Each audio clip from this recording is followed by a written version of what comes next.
Alrighty, my name is NIKO Whitebear, and this I have with me is Grandmother Susan. This is going to be the beginning of our talking series, Messages from the Heart of the Mother. That's the name we're going with, right?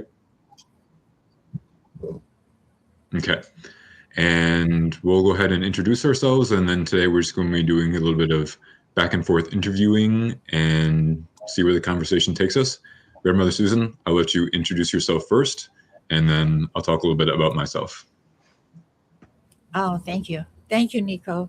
So before I say anything, I just want to say how grateful I am that we have this opportunity now to work with you like this. And I mean that with all of my heart, and I don't say it lightly. I feel like this is a beautiful opportunity for us, and thank you for doing this. My name is Susan Kaiulani Stanton. I was born on the Ahupua'a at Honolulu, on the island of Oahu in Hawaii. I lived there until I went to high school in Buffalo, New York, and then I lived there and went ahead and had some children, 2 beautiful children, and moved back home to Hawaii. So the life that I bring into the world and the work that I'm doing now as a grandmother is bicultural. I bring in, through my father, the Hawaiian responsibilities, the sacred kuleana of the Hawaiian people. And on my mother's side, through her father, I bring in the relationship with the 6 nations of the Grand River. And in our family on his lineage side, they came out of the Mohawk Valley and immigrated up into Canada. And I never knew any of this because I was adopted, but it's very important to me that in these years that I have found out who I am and where I came from, that I share that with others by encouraging our teachings to come forward, and especially with the youth. So basically, I introduce myself in that way, but I also would like to add that I am a mother, my daughter and her brother. I'm a grandmother to my grandson and my granddaughter, and I am a great-grandmother. Oh, and also one more. I can never forget her because I always think she's with the babies. I have 3 grandchildren. One is still little, but I have 4 great-grandchildren too. So thank you with that. Thank you, NIKO. Of course, yes, thank you as well. Thank you for sharing that. And thank you again as well for bringing me in.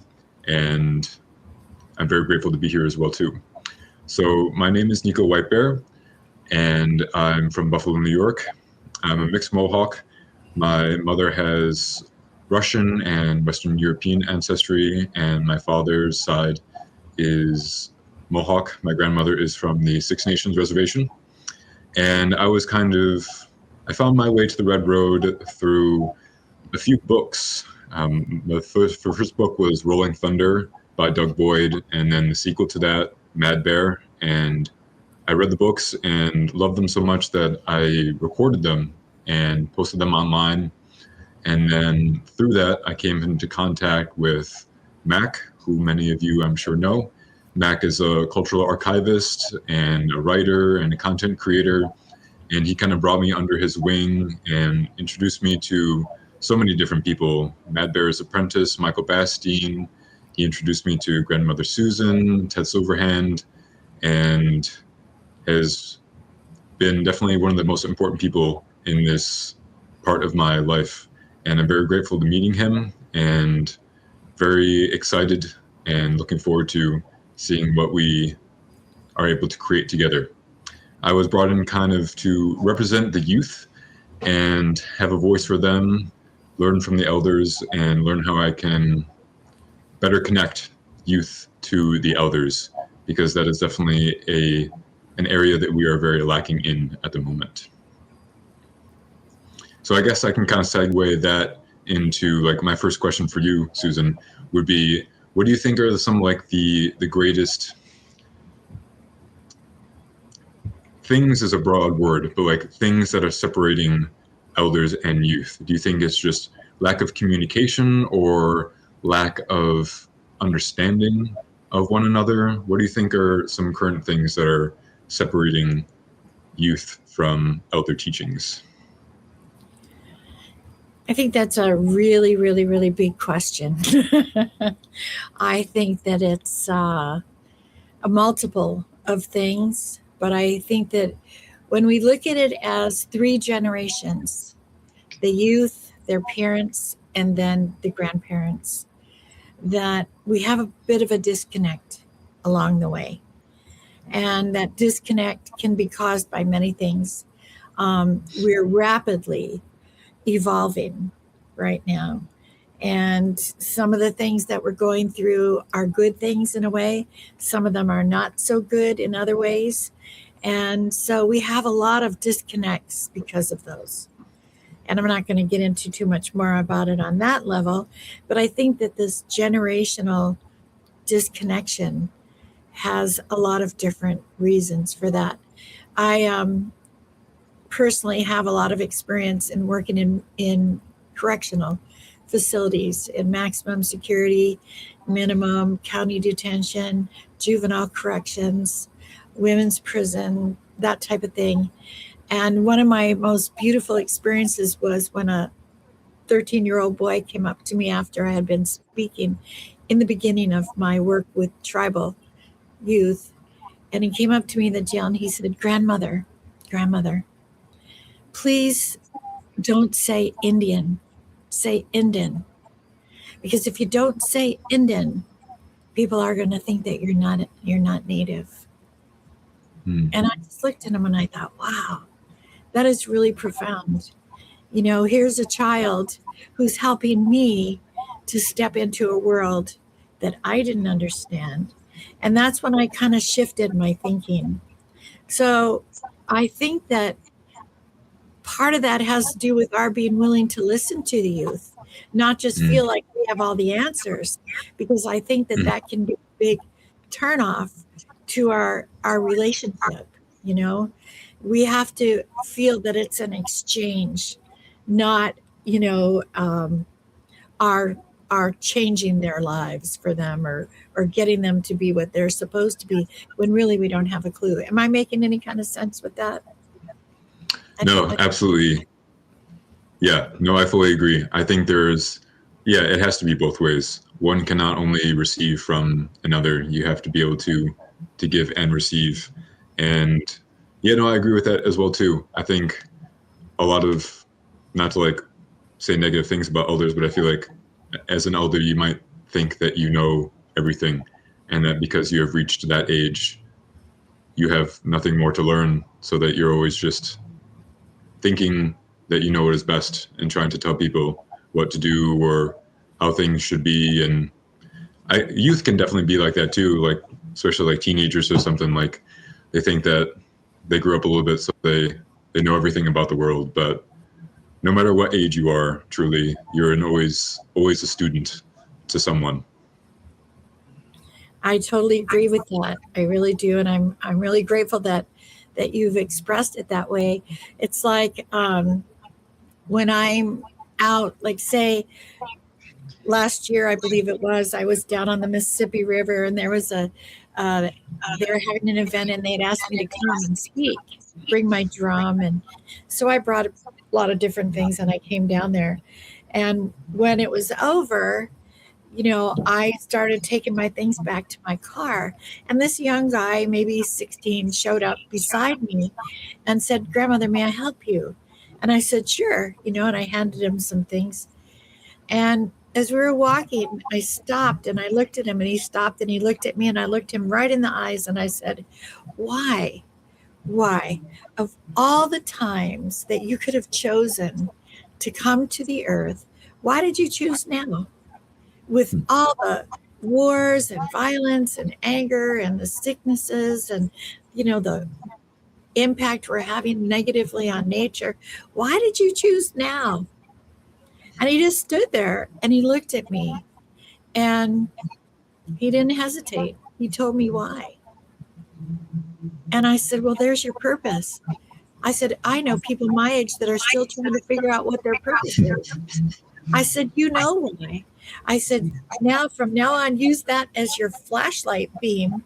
So if you have a decision to make, turn your flashlight on and put your purpose as the focus for where you're going to go, and you'll be fine. And he got everything that I said. But I've tried sharing that with other adults, and they just think I'm nuts. You know? So we have this beautiful capacity to connect together, the elders and the youth, as long as we recognize as elders that we are simply there to water their little seed, not try to morph them into something else. Sorry, here comes my boss. Oh, that's okay. He wants to make sure I'm speaking truth, the whole truth, and nothing but the truth. He's a German shepherd. Definitely. That is lovely. Yeah, I think that was wonderfully put. Thank you. And I think with the youth, a lot of them struggle with just having the ability to listen nowadays. Everything is so fast, and they're so used to having things instantaneously in short little bursts that are easy to understand. And I think to really begin to understand what they have to learn and what has to be done, it takes a long time. It takes a lot of listening and learning how to listen too. A lot of them just don't know how anymore. And that's not necessarily their fault. They weren't taught properly. Like you said at the beginning, with the 3 generations, their parents kind of fell off that way, didn't really teach them how to listen and learn and understand properly. And now I think a lot of them are lost and trying to find their way, but don't really know how. So I'm glad that we were able to be here and guide some of them on that way. There was a time when I lived on the Gila River Reservation. My husband, Tony, was Pima, and he's passed away since, but he was just wonderful. And he was paraplegic from an accident that he'd had on the reservation swimming in the irrigation ditch. They didn't have public pools at the time. And, so they swam in the ditch. And anyway, so he ended up paraplegic in a wheelchair. And one day we were down in the juvenile corrections facility on the reservation. And as we were leaving to go out the door, I was carrying his things and we're heading out, and the couple guards were there with us to hold the door. And one of them said to my husband, they said, we've never seen anything like this. When you come in, you got 60 boys in that room with you. And he said, and you're talking, and we could hear a pin drop. He said, they don't do like that with us. He says, how do you get them to respect you that way? And Tony just looked at him and said, because I respect them. And I think that's really the key. When they know that we really mean it, that we're there as much to learn as to teach, that it's an exchange and that they are of value. They're the ones that are pre-wired. But the second part to that for me is we have such a huge responsibility with our youth now to help them to be able to evidence everything that they've been sent to bring, because they're going to be the parents to the children in the new world who are already thoroughly pre-wired for that world, not this one. So we've got this generation of youth that, and young parents, even parents, who have been raised on things like Ritalin, and other drugs that we were giving them so that they would pay attention and do what we wanted them to do and learn and talk and be who we said. And then now nobody can understand meth. Well, Ritalin was the gateway to methamphetamine. So really, way back, we were listening to the wrong information to begin with. So now we've got some major work to do to make sure that these youth now know who they are, so that they can help the babies that are going to be coming to them. Because I fully believe, NIKO, that we choose our parents because of the lessons that they're going to bring into our lives. So whenever my daughter would complain about me being her mom, I'd say, hey, girlfriend, you chose me, remember? And then she's like, oh, she's exactly like me. So, oh, well, only better, which is what you want. So... Oh, Can I ask? Oh, no, absolutely. I wanted to ask, was there anything specific that your husband did to connect to the youth? You said it was at a detention center, or yes. So I feel like it would be a little bit more difficult to connect with someone like that. So was there anything in like how he met them or how he interacted with them that he was able to achieve that level of connection? well, first of all, he was very humble, and like I Hmm. said, he didn't go in there with the idea that he was going to teach them anything. That wasn't Hmm. his purpose. He was going to share what he knew, and then it's like you put it down, and then they would pick up what they wanted. That's how he looked at it. He Hmm. wasn't there to change them, but he knew that he had been given things, and he was going to put them down for them to look at and then see. Um, I will kind of, I'll just go off a little bit. It seems like it's off track, but it's really connected. Hmm. One time when we were doing Sundance there on Gila River, the elders would come and stay at our house. And so we had one elder, he was wonderful. He was Inuit and Eskimo. Hmm. Inuit and Eskimo. Well, Inuit and anyway, he was bicultural. He came and he was really quiet. And he said to me that he wanted to go to the youth correctional facility and speak, while we were waiting for Sundance to start. So I took him over there with me, and we went in the room with all the kids. This was before my husband had started teaching there. But this guy came in and he was wonderful. I just adored him. And I introduced him to the youth, and we were sitting there, and they just kept talking and laughing and back and forth with each other, and and ignoring him, right?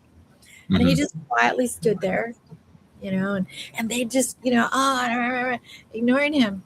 And then finally he looked over at me and he said, "Okay, time to go." And I didn't know what to do, so I just stood up and we walked out. And as we were leaving, he just looked at me and he said, "They're not ready." Hmm. So I said, "Okay." So that's when I knew I needed my husband to start coming, Hmm. so that when he would go, he started first by teaching them the whole part about the circle and the medicine wheel and the stages of life and the seasons and all of those different things. But he wouldn't go on and on and on forever. He wouldn't overtalk them, and he wouldn't Hmm. overteach them, and he didn't go in with a specific agenda. He would just, share with them. And then, if they asked him questions, he would go in that direction with them. So they had as much drive for the process as he did. Does that make sense? It does, yeah. So then he would tell stories that went along this one. Want a real quick story? Sure, of course. But NIKO, you got to listen to me. This is the truth, okay? This is Okay. true, only true. Okay. This is a very sacred story from his tribe. Hmm. Once upon a time, dogs could fly, and they loved it. They would get up in the air and they'd fly around, and they just had the greatest time. And then they'd come land, and but then one of them realized that if you take your butt off, you can really fly. You can fly so much higher. You can do tricks. You can spin and twirl because you've just left all that weight behind on the ground, right? And you did it with all your buddies. All your pack was there together. Everybody took their butt off and put them in a big pile, and then they swooped and they did all this stuff. And then one day they were doing that, and one of the dogs yelled, "Hey, you guys! There's a coyote coming through the trees, heading straight for our pile of butts. Come on." And they swooped down and everybody grabbed any old butt and just put it on there. And to this day, NIKO, when two dogs meet, what do?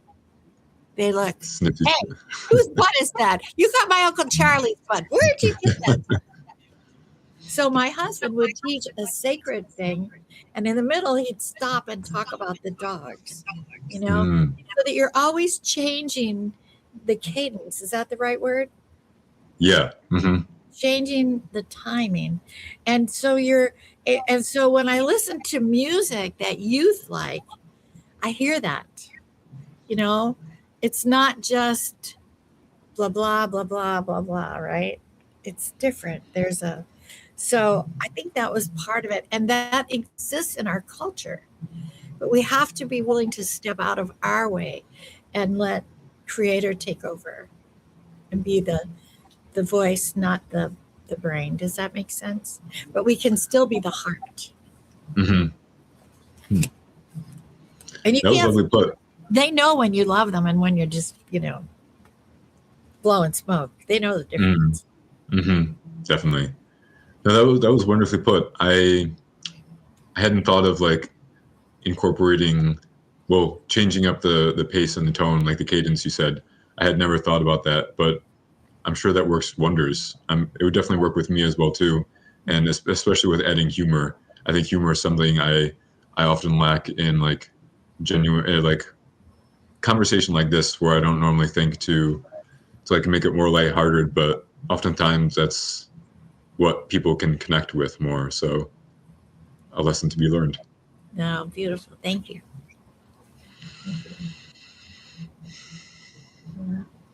You would have loved him. And that's our elders. That's who they are, and they're right here with us because they're invested in our youth as much, if not more than we are, because they can see the future. We're kind of locked into here and now, unless we can journey out into different places for a little while, but we're here and we're supposed to be here. But they're all free on the other side. And so they can come and share with us if we're willing to listen to them, and then we can share. But I think, again, it always goes back to the fact that if we believe that we are there to tell the youth what matters, we're making a big mistake. Mm-hmm.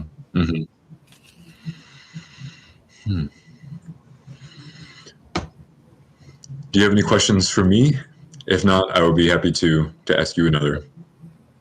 Well, I just love you. I just, all I know is that. And I just want to know, I would like to know your thoughts about working with this platform with us, because you're going to be getting different grandmothers and grandfathers who have different backgrounds and different, songs to sing. Can we put it that way?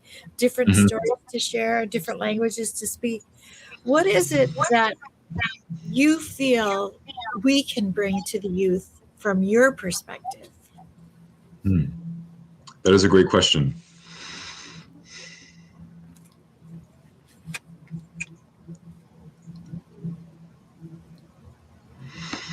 I think for me, at least, my first thoughts usually centering around listening, and like how we talked about before. So perhaps their ideas of being able to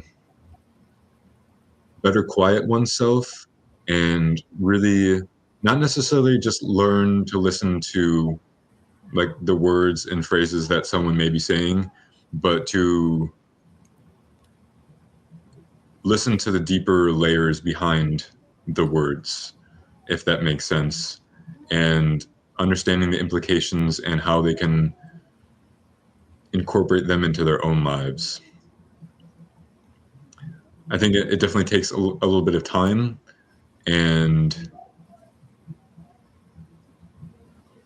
but yes, perhaps I'm not wording that the best that I can, kind of a thought in progress, but yeah, learning how to really listen to another person.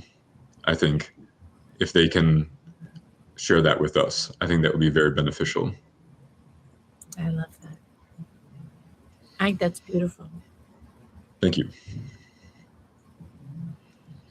I'm looking forward to this, NIKO, and I'm grateful. This is a dream. Can I share a dream with you that a friend? Oh, absolutely. Okay. Yes. So he texted me the other morning. I had just been talking to someone the day before because he wants me to find him grant money for some youth programs that he wants to develop. And, we're down here in you know what it's like. We're going through all this governmental stuff right now. And I tried to explain to him that grants may not be the way to go right now. because grants have a funding cycle. We could write it today. The money might not be scheduled to come in until September. If you want to get your programs going now, why don't you do some of these modules, out where people can see them and not look for money to come in right now? Because my personal experience is that if you chase money, it runs away. But if you start doing what you're here to do, it will find you and pound on your door. So I said, why don't we try a little bit of that? And he just got very upset with me. And no, he's not doing that. So we kind of decided that I was not the right one to help him find the money.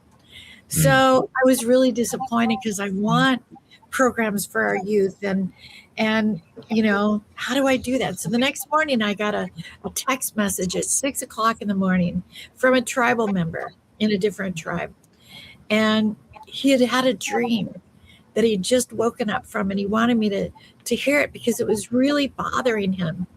And he said that he dreamed that he was in a room with an auntie, an Indigenous auntie. And there was a young boy, a mixed blood boy, over in the other part of the room. And he said to the auntie, why is he not being taught, auntie, our ways and our teaching? Why is he not being given them? And her answer to him was, because the men aren't doing it. And I thought, wow. And I just had that conversation just the evening before with this guy who got mad at me. And here is this other Native guy having this dream. And I thought, something's speaking to me. I have to do this. And that's when we started working together, you and I and Mac, about the concept of, and I don't believe any of this is random, so we must be bringing these teachings to our youth, but it has to come from people that understand the youth, because I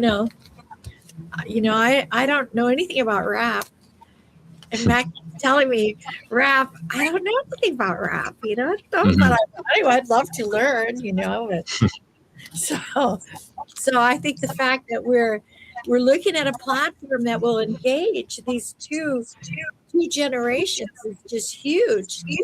But we have to have a desire from both sides. And you're the representative for the youth.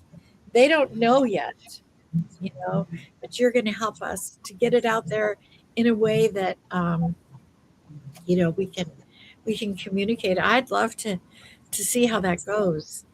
I don't know how you're going to do it, but I'm excited. I don't know fully yet either, but yes, it's definitely something we'll figure it out, and I'm very excited about it too. I like what you brought up with how the men are doing it. I agree, definitely, and kind of experienced that in my own life. I definitely lack in. I have a few great father figures, but I think still overall lacking in proper masculine teachings and just ways of being. I've had to figure out a lot of it on my own, and because I feel like what most go by nowadays isn't really what is best for themselves or for the world at large. It's usually very self-centered and unfortunately a bit toxic as well too in a lot of the behavior. So yeah, learning a lot of it on my own is the main reason that I am who I am today, which I am very grateful for. But yes, I think the men definitely need to step up and begin to learn what is best for themselves and the world at large. Thank you. And I think that we're in a race with time too. I think we have to really move forward. Can I share another dream I had? Oh, for sure. Yeah. Sorry. No need for apologies. That's I love dreams. I think. Well, when you talk to the grandmother, you never know where it's going to come from, right? Okay. So one time, this work that I do with Grandmothers Circle the Earth, we go all over the world. And while we're there, we meet with women in different countries and different cities in different countries, and we help them have gatherings where we can help them come together and create grandmothers' councils. And we go everywhere to do that. So one year, this is maybe maybe 10 or 12 years ago, I was up in northern Poland, up along the Russian, that area up there. And I was to the women took me because when we stay with them, they take us around and show us their areas that are beautiful too. And we don't ask to get paid. They don't have to pay us. And we, but it's just beautiful. It works perfectly. They take care of us. They feed us. Different areas get together and buy our plane tickets. So it's totally just this beautiful, anyway. So we're up there and we're way up in this little tiny town. And it was really old and it had those buildings, like those 2-story buildings and a big cathedral and the town square, with bricks, made of bricks on the ground. It was really cool. It's like stuff I'd only read about, never actually been in. And it was, I just loved it. Well, that night when I went back to the home of the woman we were staying with, I had a dream. And I dreamed that I was back there in that village, in that square. But this time it was different. It was packed with people and they were shouting and they were angry. I could feel the anger and there was smoke, smelling smoke. And I looked around and the square is filled, but I could see fires, like 3, maybe 4 fires. And in the center of each fire was a stake and a woman tied to each stake. And they're screaming.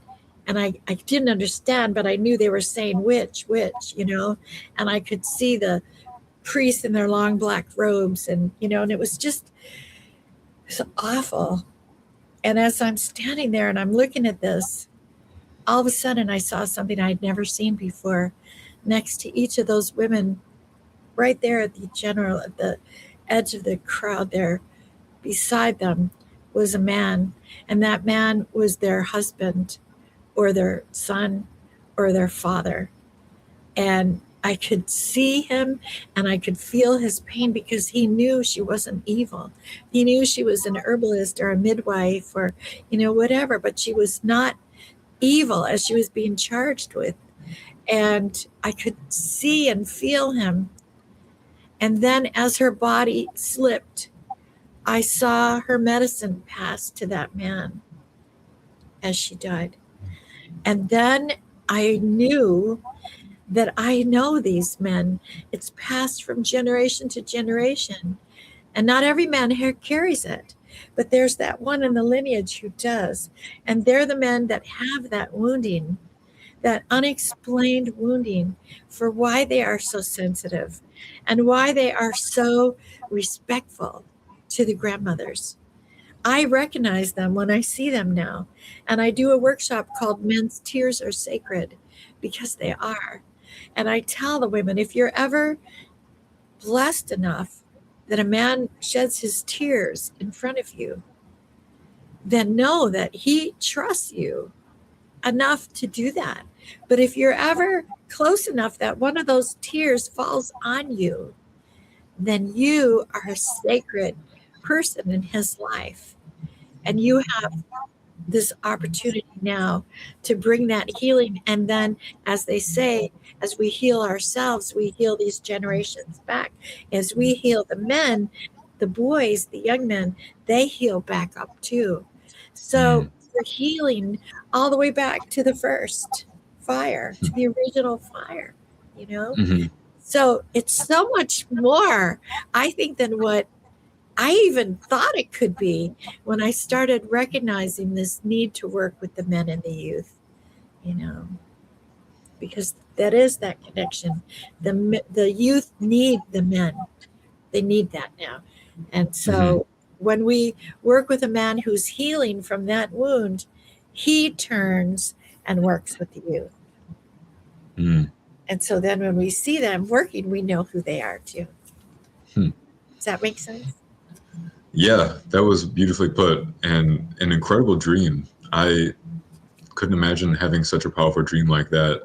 Do you often dream, like have such powerful dreams in that manner? I have them, I would say, compared to my other dreams, I have them occasionally. Okay. But when it does come, that type of a dream, it never goes away and it doesn't dim. You know, like my other dreams, I'll go, wow, what was that about? Or what was that again? But these stay forever, you know. And then they just fall out, like at times like this. Yeah. Like, whoops, here it comes. Watch out. Yeah, no, that is incredible. I don't think, well, kind of similar for me. Every once in a while, I have a more powerful dream that I remember.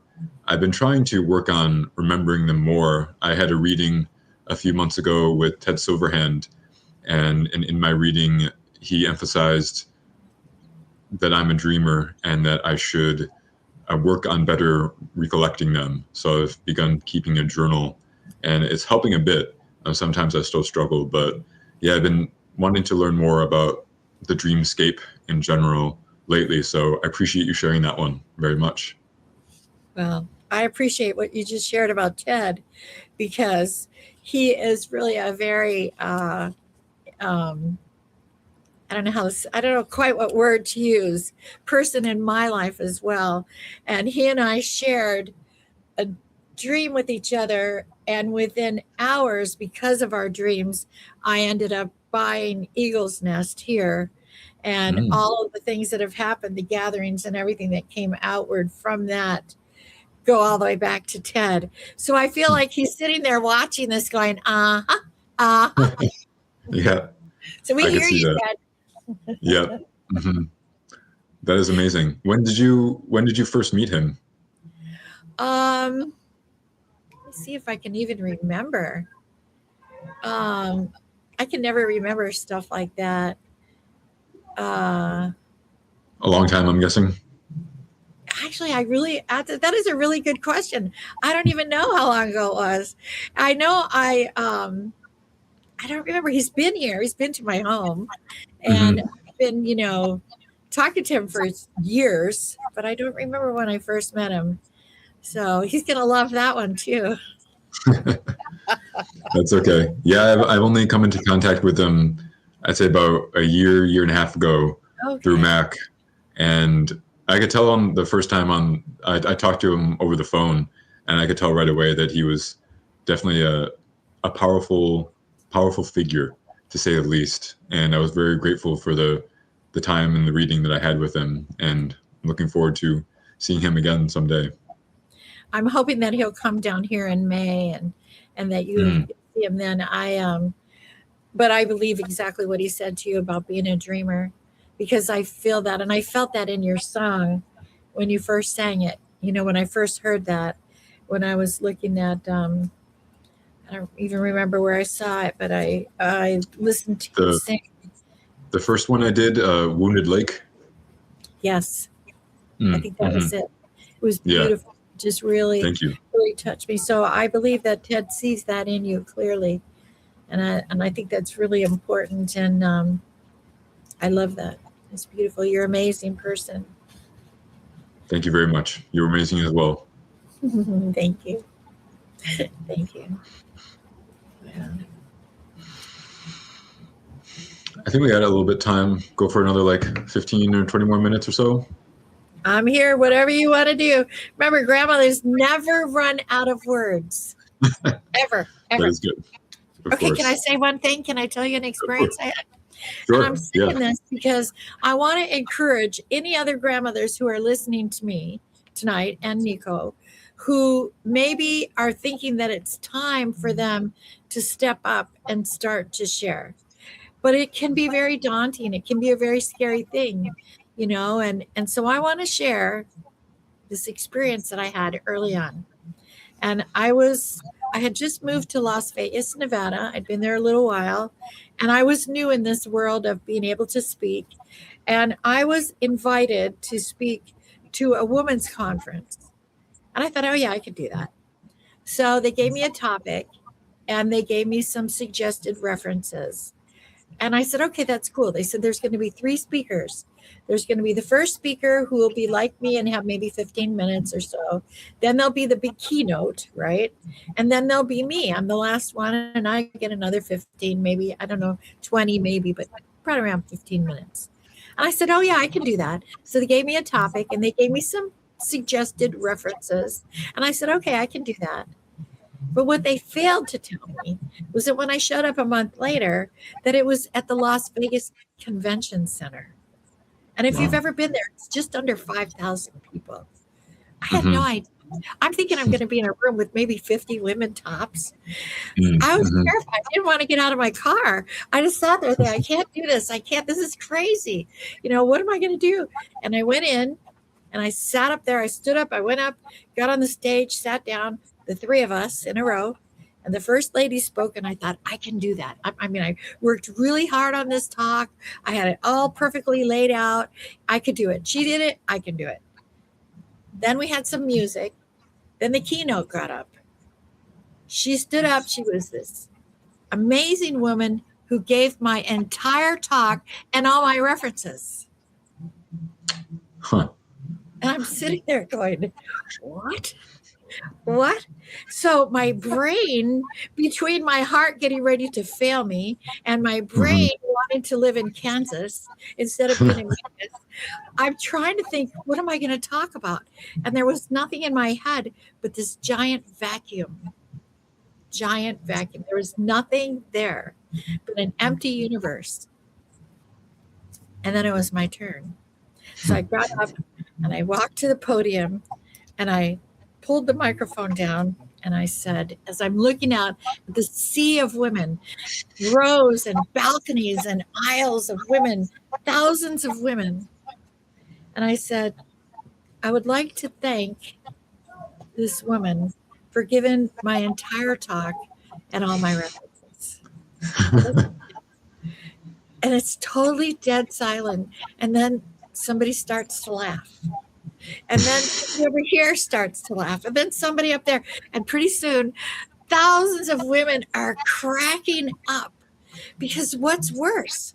Is there anything worse on the planet than a woman having nothing to say? NIKO is awful. So I told them that I'm going to do the only thing I can. I'm going to get out of my way and I'm going to let spirit take over. And I'm going to look forward to hearing what I have to say as much as any of you might be. And so I did. And I barely remember any part of that, but it was about a lamb, this little lamb that we had.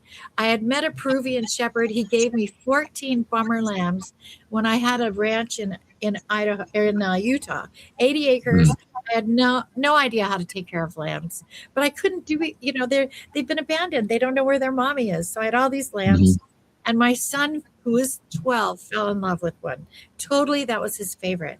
Well, one day they went out to play, and only 13 came back.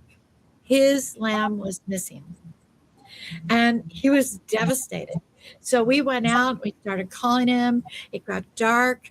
He was terrified. We got in our Jeep. We drove around. We're calling this lamb. And finally, I don't know, 1:00 in the morning, he was sobbing. I said, we have to go home. There's nothing more that we can do. We have to. And he said, but Mom, and I could see his pain. I said, now you know how God feels when we wander off from him. That's why we need to stay where we're supposed to be, because it's so hard. Oh God, you're feeling like that now. So anyway, this morning we got up in the morning, we went out, and that little lamb was back, but she was covered with blood. She'd been gashed. Something had gotten her, whether she'd been stuck in the barbed wire, or whether it was there were mountain lions up there and coyotes. It could have been anything, but she was blood. So we didn't have any money. We took the little lamb to town. We went to the only veterinarian there, and I'd never been in to see him before. And I had this little boy crying and this bloody lamb. And I asked him, I don't get paid till the 1st, but can I have you fix her now, and I'll come back and get her on the 1st? And the guy looked at me like I was and he said, you can leave her here. I'll fix her, but then she's mine. And I looked at son, and I said, son, this has to be up to you. And I watched his heart break, but he loved that lamb. So he told the vet, you keep her. I said, the only thing is, we ask, please don't eat her. She's so kind and so sweet. Just don't eat her. He said, yeah. Go on your way. So we left. So years later, right? We didn't stay there much longer, but years later, I happened to be in Salt Lake City. I decided to take a little detour and go past through that little town. And I stopped to get some food for lunch, and I was standing in line, and I'm looking at this man in front of me, and I thought, I know that guy. So I said, excuse me. And he turned and looked at me, and I said, are you a veterinarian? And he said, well, obviously I'm retired. I said, oh, sorry. He said, but yeah, I was the veterinarian here. And I said, I don't know if you remember me, but I brought a lamb in. He says, that damn lamb. I said, what? That damn lamb. I said, what? She cost me the best housekeeper I ever had. I said, what are you talking about? He said, well, she knew that I promised you I wasn't going to eat her. And I was having a barbecue. I had all these people coming. And I told her we needed to fix that lamb so we could eat it. And she stole it. And I never saw either one of them again. So wow. That's the only That's thing an amazing story. But afterwards, this lady from Deseret Books, which is this really big book company, came up to me and she said, we're doing a compilation, an anthology of talks. Could we have a copy of your talk to put in our book? I said, yeah, good luck with that. You heard more than I did. Mm-hmm. So you see what I'm saying? Long way around. Grandmothers do that. We have to go through our pain, through our fear, through the things that limit us by telling us we're not enough. And on the other side of that, we get a glimpse of that eternal being that we truly are. And if we can, as elders who maybe have received that understanding, share that with our youth, then they won't give it away for nothing, which is what happens all too often. They've had somebody maybe in that middle generation saying, you're not enough. Well, it's our job to remind them that they're all that and more. And that's the work, I believe, of the grandmothers and the grandfathers. So with that, I hope that worked. Sorry. No, that definitely did. No need for apologies. That was a fantastic story, and I love that it was lengthy and took a while ways to come around. I will definitely always remember that one. Yeah, I'm sure he will too. Oh yeah. Yeah, it's all good, isn't it, NIKO? Everything is good. It is. It's always meant to be. Yeah. Mm-hmm.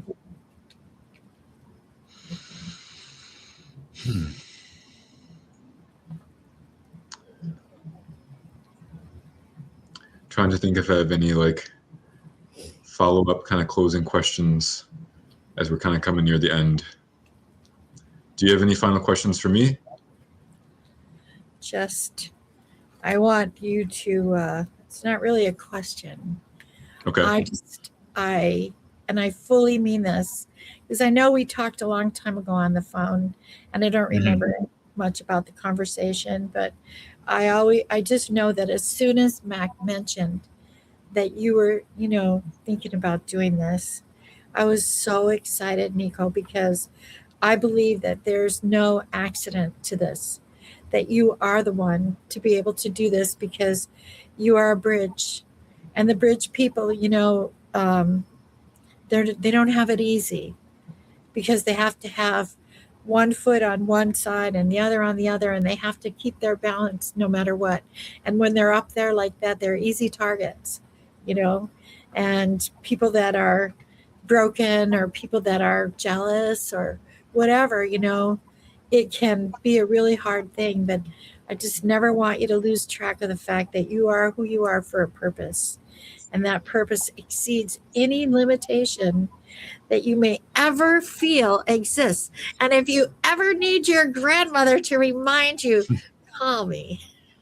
And you're going to a lot more by the time this is over. Everybody will fall in love with you. I know that. So thank you. That means a lot. I do feel that at times, and no, I absolutely agree that none of this is coincidence. It was all meant to be. I think back to when I first picked up Rolling Thunder. Never did I think I would, in a way, kind of be a part of the continuation of all of those stories and such. And I definitely do think at times, am I supposed to be here? Or what am I actually doing with all of this? But you are most definitely right that we all have our purpose. I have my purpose, and it is to be here and to be doing this. I agree. Absolutely. Absolutely. Thank you. And thank you as well. I wouldn't be able to do it without you, that's for sure. Well, and this is same. And you will be leading our future. You'll be leading our future into this next place where we need to be to make those connections. And I'm grateful for that. Grateful. Thank you. Thank you. Thank you as well. Thank you. We will do it together. Uh-huh. Oh. Well, I think that would be a lovely place to kind of finish up and wrap up the first conversation we've had then. Thank you. Thank you so much. Thank you as well, Susan. I think it was a wonderful talk, and I'm looking forward to the next. We say in Hawaii, aloha ke akua kuleana, to your blessings of Creator upon your sacred work. Ahui ho, with much love and big hugs until we meet again. Aho. Yahweh, very much. Yahweh. Thank you. Alrighty, I'll go ahead and end the recording. Okay.